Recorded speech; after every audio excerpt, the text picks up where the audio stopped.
Ukrainian officials are maintaining their customary ambiguity about the latest attack on the Kerch bridge, but its location and strategic significance mean it was always likely to come under renewed assault.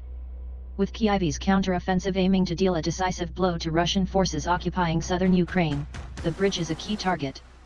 There aren't many ways for Moscow to reinforce its troops in Crimea and the southern Kherson region. The Kerch bridge is one of the most important. If the bridge is out of action, even for a short time, this will complicate Russia's logistical challenges, a key aspect of the early phase of Ukraine's counteroffensive. Last October's devastating explosion on the bridge, which Russia blamed on a massive truck bomb, organized by Ukrainian intelligence, came as Ukraine was pressuring Russian forces to abandon the city of Kherson. Now Kyiv wants to make life as difficult as possible for Russian forces occupying areas south of the Dnipro River. Logistics hubs across the south have been repeatedly hit using long-range weapons supplied by Ukraine's western backers. If, as seems likely, Kyiv was behind this latest attack on the Kerch bridge, it should be seen in the context of Ukraine's wider effort to liberate areas of the south occupied during last year's full-scale Russian invasion. Ukraine's forces have retaken 18 square kilometers, 7 sq miles, over the past week in their fightback, Ukraine's Deputy Defense Minister Hanna Maliar said on messaging app Telegram on Monday.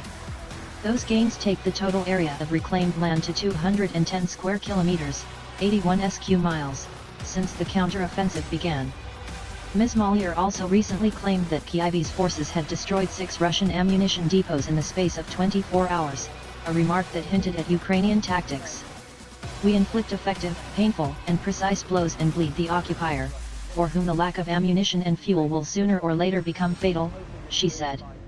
Beyond that, Moscow knows that Kyiv would dearly love to take back the Crimean Peninsula, invaded and annexed by Russia in 2014. For Ukrainians, the Kerch Bridge, inaugurated by President Vladimir Putin in 2018 amid great fanfare, is a hated symbol of Russian occupation. Last October's explosion, which briefly crippled the bridge, was greeted with euphoria across Ukraine. Despite predictions that repairs could last well into this summer, work on the damaged road spans was apparently concluded within 2 months, an indication of the importance Moscow attached to getting the bridge up and running again. It's not completely clear what's been damaged this time. The bridge has parallel road and rail lines. From a military point of view, the rail link is the most important. It's been used to carry tanks and other heavy armored equipment into Crimea from Russia. There are no immediate signs that the rail bridge has been hit.